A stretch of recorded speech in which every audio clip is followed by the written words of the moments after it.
bagus ini. Ya, Ya, ya itulah. Pak Rahmat.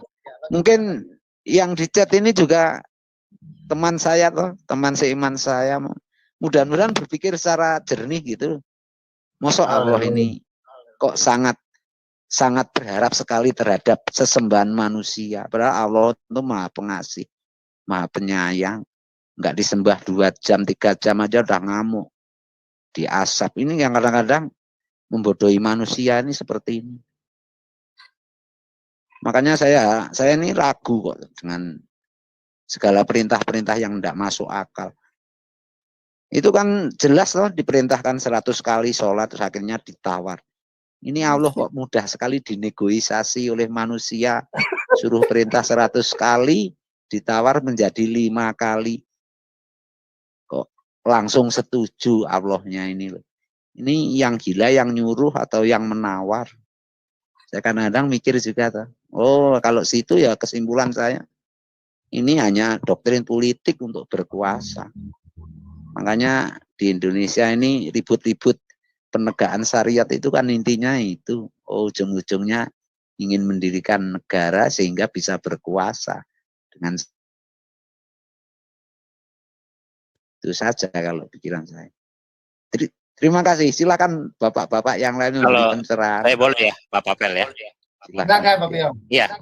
Kalau keluarga bagaimana Pak Rahmat? Apakah sudah mulai dicerahkan? Ya, pun agama yang paling diridhoi ini kan agama Islam. Dan kalaupun mati, matilah dalam Islam. Jangan mati dalam kekafiran. Kan seperti itu di kitab Quran. Sehingga ya mereka kan karena ini tadi pikirannya masih belum. Itu tadi loh, tidak bisa mengaitkan sifat Allah itu Maha Pengasih. Terus dihubungkan, kalau Maha Pengasih mengapa nyuruh bunuh, nyuruh membenci, menyuruh memerangi. Itu kan kadang-kadang sedikit-sedikit kalau ngomong-ngomong itu saya belokkan ke situ. Tapi itu telah kebebalan mereka.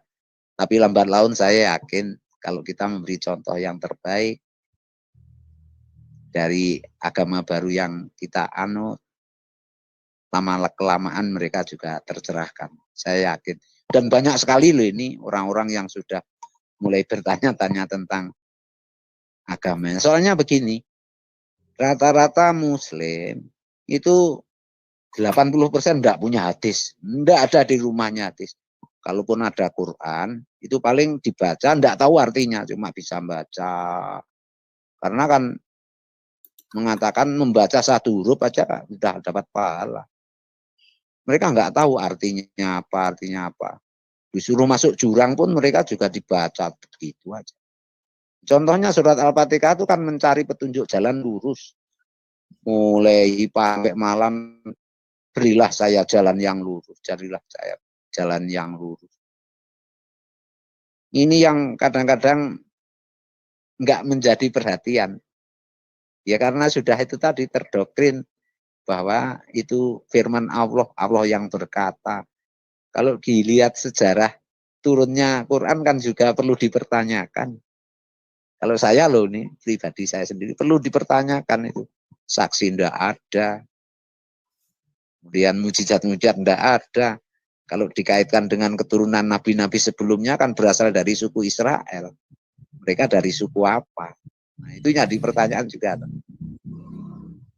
Nah, silahkan yang lain, Bapak-bapak Ibu, yang lain.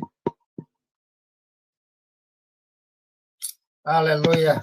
Haleluya. Pak Rahmat kira-kira mau bertanya apa Pak tentang Tuhan Yesus Kristus Pak? Yang kebanyakan ya Bapak Ibu, ini yang berat sekali itu menerima Isa sebagai Tuhan. Sulit sekali Muslim menerima Isa sebagai Tuhan. Itu ya Pak ya. Itu sulit sekali. Oleh sebab itu banyaklah teman-teman dari Kristen ini menjelaskan keilahian Isa. Kalau bisa dikaitkan dengan di Quran, karena mereka akan sumbernya dari Quran, paling yang dipercaya. Jangan sekali-sekali keilahian Isa ini dicuplik di Injil, mereka tidak akan percaya. Nonsen untuk percaya. Cobalah kita lihat di Surat-surat Quran itu kan ada surat IS 345 itu manusia terkemuka di dunia di akhirat yang akan menjadi hakim, jadi manusia suci. Tapi kalau di Islam kan masih diplesetkan bahwa Isa akan turun ke bumi nanti membunuh babi dan mematahkan kayu salib. Masih diplesetkan gitu. Logika saya, masuk sekedar membunuh babi aja kok nunggu turunnya. Jadi, mohon maaf Pak Rahmat. Jadi Bapak bertanya tentang itu, saya jawab ya Pak ya. Sekarang Bapak tidak perlu lagi ketuhanan Yesus. Iya, oke. Jadi Bapak tidak perlu lagi Al-Quran karena Bapak sudah memahami itu dengan logika dan nalar juga nurani. Ya. Jadi sekarang masuk itu bisa Pak ya, karena Isa bukan Yesus Pak. Yesus bukan Isa Al-Masih Pak. Jadi akan saya terangkan sedikit tentang Alkitab. Nanti Bapak lebih ini ke Bung Pavel 88, Bung Piong atau Bapak Pendeta, Bapak Pastor silahkan. Lebih dalam lagi. Nah, Yesus itu adalah Tuhan. Karena di perjanjian lama aku Pak. Di perjanjian baru atau Injil aku adalah firman Pak. Seperti Pak Rahmat bicara. Suara Bapak, apakah itu suara orang lain? Pastinya Bapak bersuara pasti berasal dari tubuh Bapak. Benar nggak Pak Rahmat? Nah, kedua, perjanjian lama itu adalah firman tentang kedatangan Yesus karena kasihnya untuk menebus dosa manusia yang dikasihnya. Itu karena penciptaan awal komitmen beliau dengan kasih Pak. Ketika manusia jatuh ke dalam dosa, komitmennya dijalankan, Pak. Nah, itulah disampaikan melalui nabi-nabi. Di perjanjian lama itu semua ucapan firman-Nya melalui nabi-nabi. Nah, tubuhnya ya Kristus itu sendiri, Pak. Jadi contohnya begini. Nabi Yunus, cerita Nabi Yunus di dalam perut ikan paus selama 3 hari. Dia pun di dalam perut bumi selama 3 hari, lalu bangkit.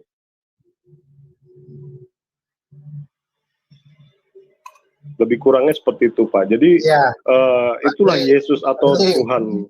Ya, jangan bilang ikan paus ya, nggak ada ikan paus, ikan besar Pak ya. Oh, ikan besar, ya ikan besar.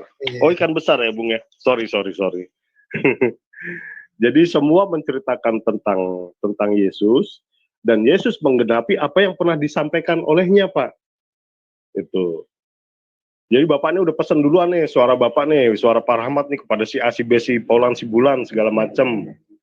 Lalu Bapak belakangan, ini loh yang saya sampaikan, ini.